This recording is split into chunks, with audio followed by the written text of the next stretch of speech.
everyone, Thornton Smash here. I'm doing a little bit of rock climbing, but today we are going to be talking all about, well, new Legends meta balances and everything you guys need to know. We're also going to go ahead and give out a universal heirloom. All you got to do is like, comment, subscribe. You guys know the drill, but without further ado, let's jump into today's topic. Alright, Apex Legends leaks are once again spilling out faster than an octane stim needed at a LAN party, and we've got whispers of a brand new weapon vault system that's basically Disney Vault meets Wingman. We've got octane buffs that make him so cracked he's basically Apex version of Goku on caffeine, and crypto buffs that could finally make him playable outside of the ranked sweatlords in the Tokyo server. Going back to that Goku octane thing, I really like that crypto Goku skin. I wish we got another anime event. Anyways, there's also some stuff about catalyst buffs that sound less like an ability and more like Apex installing a toll booth on every form of movement. And oh yeah, Electronic Arts just got sold for $55 billion, and the new owners is a cocktail of Saudi oil money, Silicon Valley finance bros, and Jared Kushner. And they're betting on everything on AI to slash costs, increase profits, and probably balance the game with the spreadsheet, and well, we're gonna discuss that as well. So let's start with the spicy leak that I received, the weapon vault system. Reportedly, Respawn is cooking up a system where there are going to be 3 to 4 weapons vaulted each season. Each vault is announced ahead of time, so you don't drop $200 on a reactive flatline skin just for Respawn to throw the gun into storage like it's last year's Christmas decorations. It is seasonal rotation, so guns go away, then they will come back later. Very similar to the care package in a sense. And here's the kicker, it's only going to apply to Battle Royale. On paper, it sounds pretty awesome. Rotating weapons can keep the meta fresh, change playstyles, and force players out of autopilot. You gotta imagine a season where the R301, the flatline, and the R99 are gone, and you'd suddenly see Havoc, Spitfires, and Weirdos with L-Stars running lobbies, and it could be a lot of chaotic fun and change the way that we play the game. And let's be real, this is also EA's FOMO machine cranked to 11. The psychology is clear. If you don't buy this Vault skin now, you won't see the Vault again until next season. It's the Disney Vault strategy, but for guns, where instead of the Lion King, we're hoarding hemlocks. It'll also raise some gameplay questions. How will the loot pools be adjusted? Vaulting guns obviously will shrink the pool, which means more ammo for remaining weapons, potentially shifting balance even harder.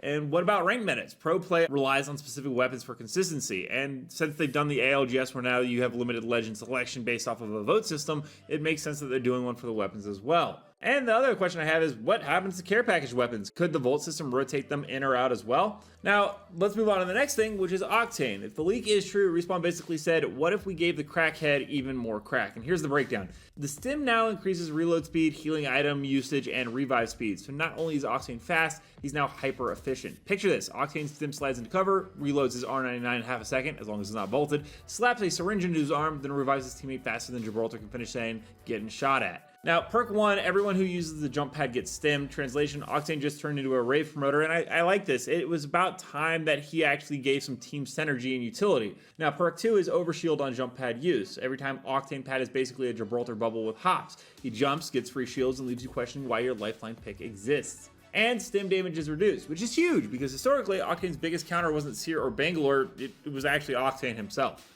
Alright, now let's go on to crypto. Crypto mains, you can finally rejoice. Apparently the drone is reportedly getting control similar to Vantage's bat. That means no more clunky transition where you're basically AFK the second you toss it. Instead, smoother control, faster activation, and maybe even the ability to multitask. On top of that, possible EMP grenade ability. We've seen leaks and data mines about this before. And it could be a game changer. Imagine Crypto not needing to sit in drone mode for his EMP, instead he could fight alongside his team while still bringing that disruption power. It could elevate him from useless hacker cosplaying as tech support to actually a real mid-fight threat. The bigger question though is, what does this do for Apex recon balance? Here is already oppressive with his new buffs. Bloodhound scan is straightforward but powerful, and Vantage brings recon light utility. If Crypto gets both easier drone and EMP flexibility, he could actually finally see a higher pick rate. And now there's some stuff about Catalyst. The leak says that you'll be able to attach ferrofluid to movement items like zip lines, jump pads, and maybe even horizon lifts, making them unusable, which I think is actually pretty interesting. Catalyst would basically go down as Homeowners Association of Apex Legends, no fun allowed. Pathfinder throws down a zipline, Catalyst covers it like pouring tar on a driveway. Octane sets up a pad, sorry, it's sludge now. Even horizon lifts could be nerfed mid-fight by a Catalyst throw. It's one of the more interesting ones, and I'll be interested to see how this actually gets worked around. But let's go into the corporate mega bomb. Electronic Arts, as we went over in a video about 2 days ago, has been sold for $55 billion. And the buyers, as we discussed, are Silver Lake, which is a private equity tech bros who smelled money in gaming, Saudi Arabia's public investment fund, the same folks buying half the sports world, and Affinity Partners, which is Jared Kushner's investment firm. Yes, Apex is now part of the Kushner portfolio. We are officially living in the strangest timeline.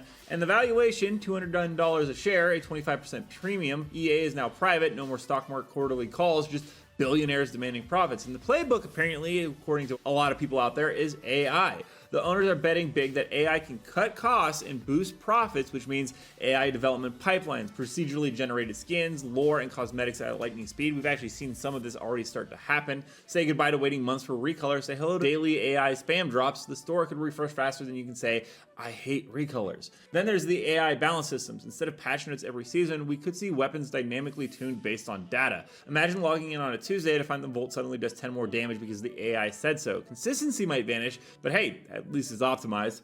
And then there's AI cost cutting. This is the scary part. QA testers are replaced, and we've seen them get laid off a ton over the years, so it makes sense that this is kind of where they're going with it. Narrative writers also replaced. We've again seen this. The creator of Sparrow was laid off right after Sparrow was launched. Customer support outsourced to chatbots, which I actually don't know. I mean, at this point, EA's support system is horrendously bad anyway, so it really couldn't get much worse. Maybe the AI will actually be helpful. The human soul of Apex will be, though, stripped out piece by piece in the name of efficiency and corporate greed. And then there's AI monetization, and this is where it gets really dystopian. AI tracking your gameplay, identifying your pain points, and then targeting you with cosmetics. You died to a wingman 3 times a day? Would you like to buy the new wingman skin for $19.99 to feel better about it? And here's the kicker. EA is now loaded with debt. The new owners need Apex, FIFA, and Battlefield to print money harder than ever. This means more monetization, more rotating bolt style mechanics, and less tolerance for experiments that don't immediately pay off. The upside, maybe faster content, maybe cleaner balance, maybe even esports infrastructure with AI-driven analytics. The downside,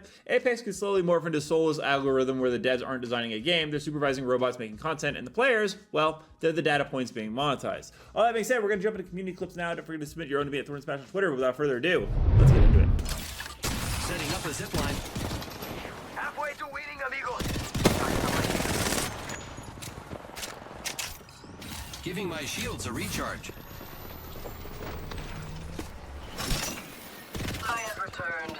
We will give our enemies an education. In pain. Rápido, rápido.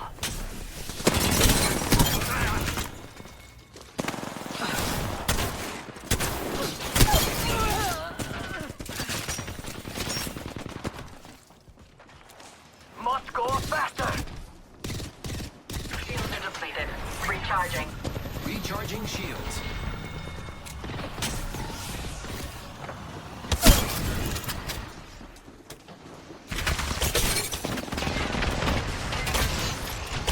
Charging shields. Come on, come on. No shield. Got my ultimate.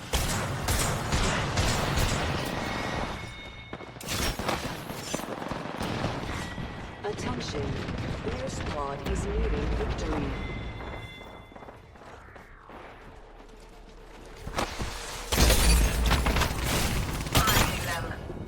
Some of the legend meta changes, and also don't forget to check out the video in the top left corner where we went ahead and did some outdoor rock climbing, but we got hit by a thunderstorm and, well, it wasn't very pretty. But as always, thank you for stopping by. Keep slaying the Outlands. I'll see you out there.